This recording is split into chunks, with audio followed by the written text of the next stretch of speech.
Keberhasilan Jokowi diakui dunia, tapi dicaci maki oleh pembencinya. Utamanya adalah profesor dan guru besar Sivitas Akademika UGM yang pengen memakzulkannya. Atas keberhasilan Jokowi, AHY Menteri Agraria diundang sebagai pembicara di World Bank, Washington DC. Simak videonya.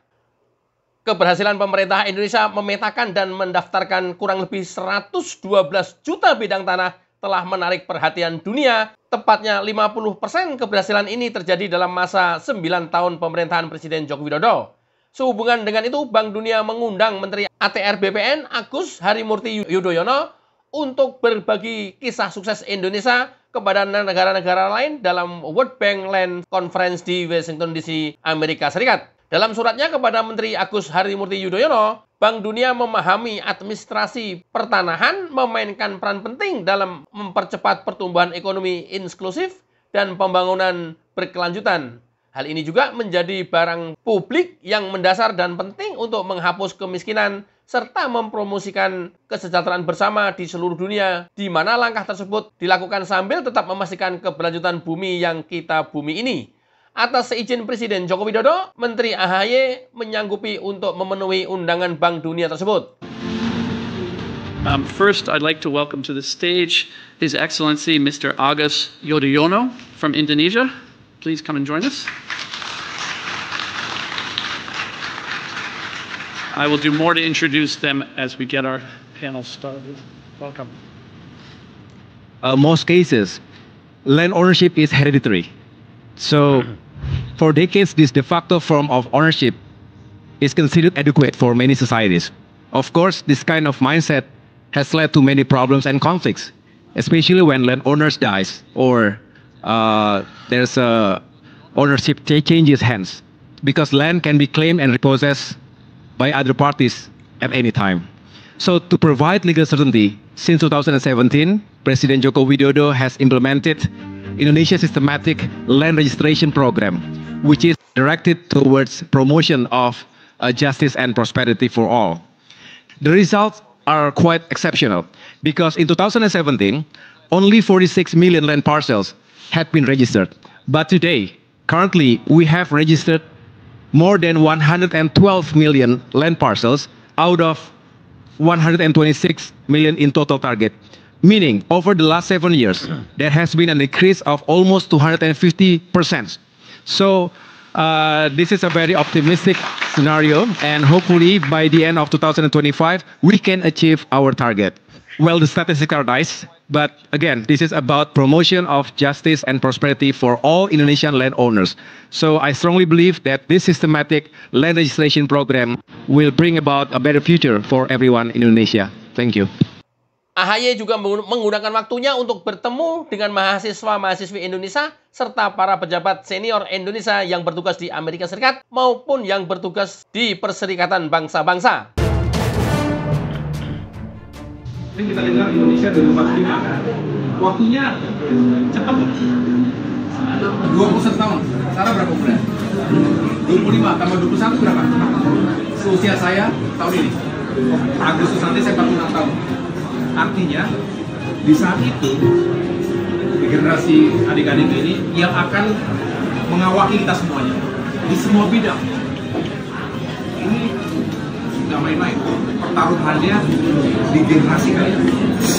Jadi kita nitip body, kita nitip harapan juga, karena pada saat itu kita ini Pak Suyus, Pak Agus, Pak Firdo harusnya sudah mulai step back, sudah mulai take away, tapi dengan penuh harap, dengan cemas, ingin tahu Indonesia ketika itu seperti apa,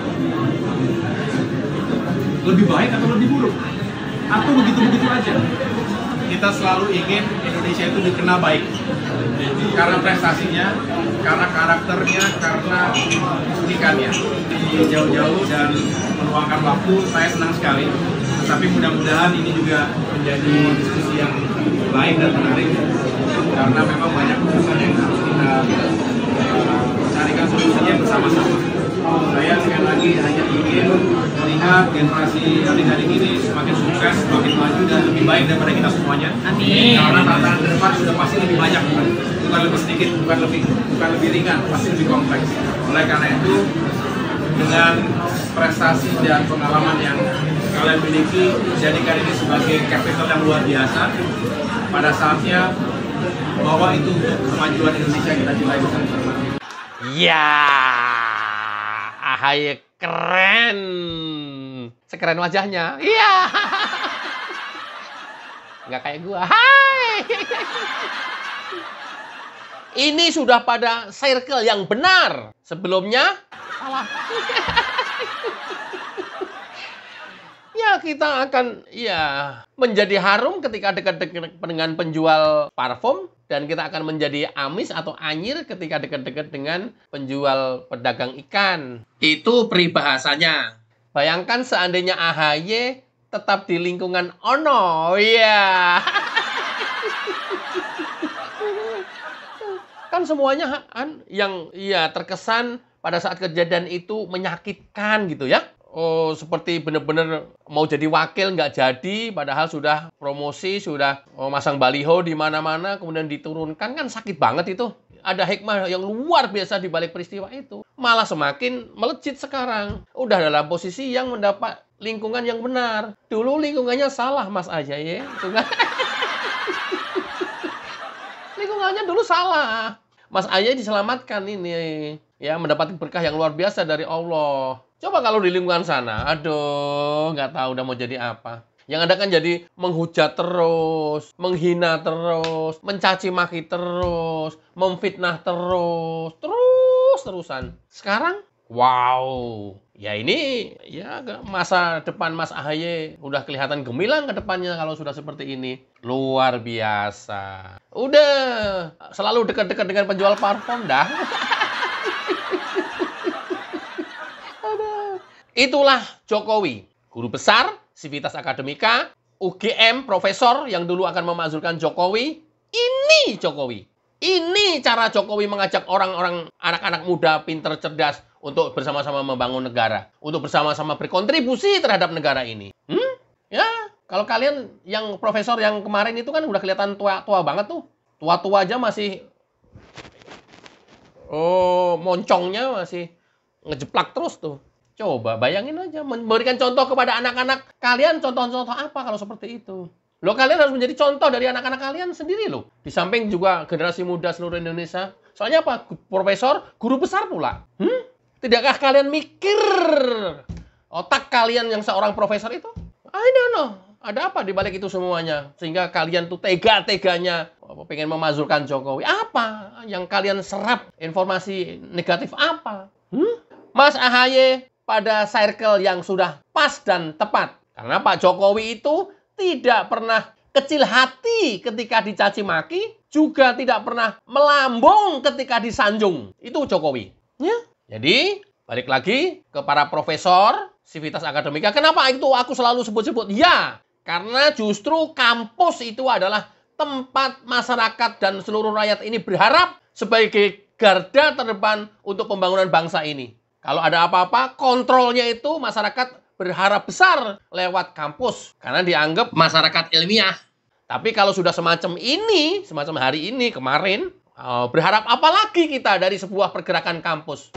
Berharap apa lagi kita ke seorang guru besar dan profesor yang setiap harinya penghuni kampus menjadi masyarakat kritis? Uang kritisnya kritis partisan kok. Kelihatan banget kok. Apalagi yang kita harapkan dari sebuah pergerakan kampus kalau sudah semacam kemarin itu? Nggak ada. Oke, salut Mas AHY. Good luck, teruskan perjuangan kalian dan berbaktilah untuk Bumi Pertiwi ini. Saya yakin Mas AHY anak muda, cerdas, dan penerus bangsa ini. Penerus bangsa ini bukan profesor dan Civitas Akademika yang kemarin itu bukan penerus bangsa itu, bukan. Itu perusak bangsa itu. Mengadu domba masyarakat, mencekoki masyarakat dengan hal-hal yang negatif. Kalau profesor yang guru besar itu harusnya yang bagaimana caranya merubah yang negatif ini menjadi positif. Pun demikian terhadap persepsi masyarakat. Dipositifkan, aura Indonesia itu menjadi positif, bukan menciptakan yang udah positif malah menjadi negatif. Itu adalah tindakan barbar dari seorang guru besar Civitas Akademika, Profesor UGM yang kemarin mau menurunkan Jokowi. Mudah-mudahan kita sadar semuanya dan bermanfaat. Wassalamualaikum warahmatullahi wabarakatuh. Cayo.